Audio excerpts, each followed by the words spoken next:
To get the same amount of caffeine that you'd get by drinking 2 Monster energy drinks, you'd have to drink 14 12-ounce cans of Coca-Cola. E85, which is 85% ethanol, is actually cheaper than E15, which is 15% ethanol. However, the fuel E85 isn't as efficient. Drivers can get more miles per gallon from E15, which makes it cheaper in the long run. Just sitting on the bike trying to hit the ball isn't exactly easy. It is even more difficult while riding the bicycle.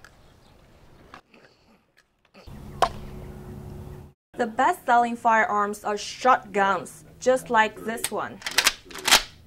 They've sold 5 of these within the past 2 days, and not even including the transfers from online purchases.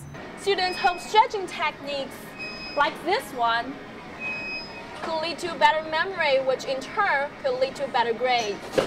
When you get documents in the mail that you may want to get rid of, you have 2 choices. Either throw them right away in a trash bin, or you can take a safer step by shredding them.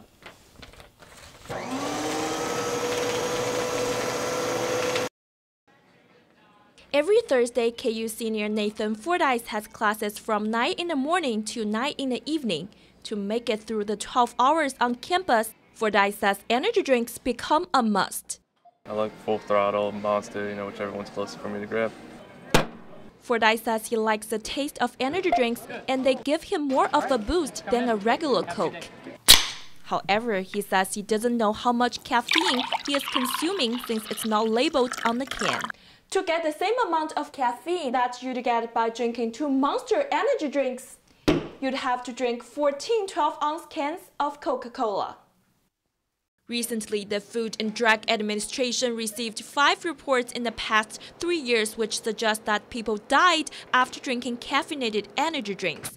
KU public health educator Ken Suber says although no exact number shows how much caffeine is too much, there are warning signs people can look for.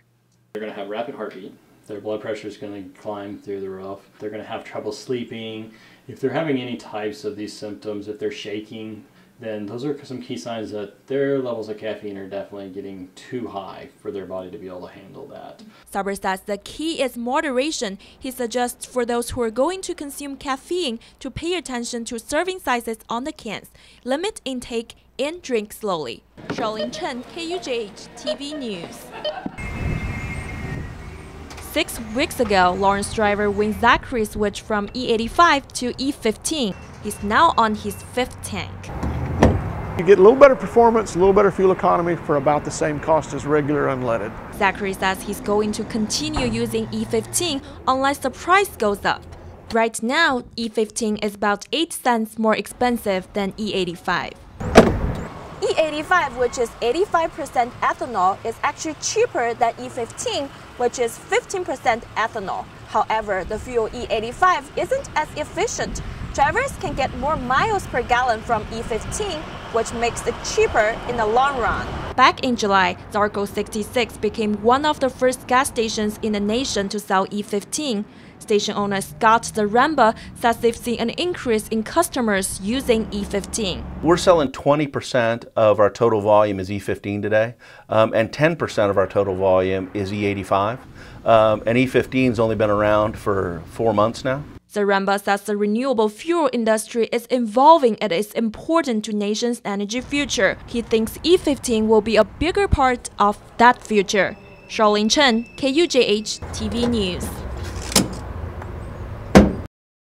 The Lawrence Humane Society might not be the first place most people would go to find a new pet. Unlike a pet store, the shelter is filled with animals who are strays, orphaned, or unwanted by their owners.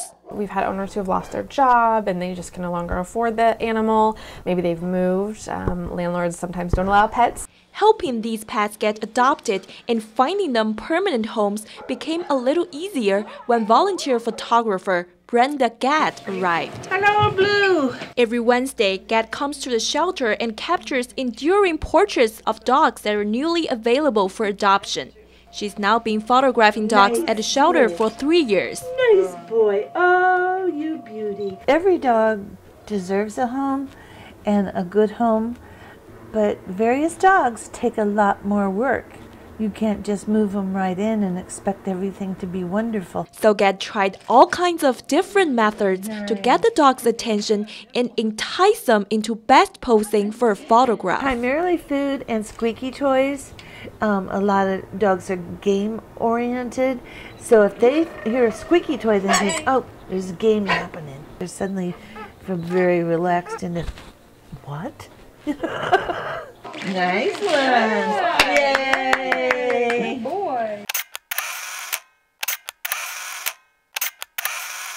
The pictures Gad takes become advertisements that the agency uses on its website to find homes for the pets. She tries to make the photos creative and loving. A dog with pearl on it, a dog with a jeweled tiara, a dog with a pair of sunglasses, and even a dog wearing a suit to get married. The photos really draw people in.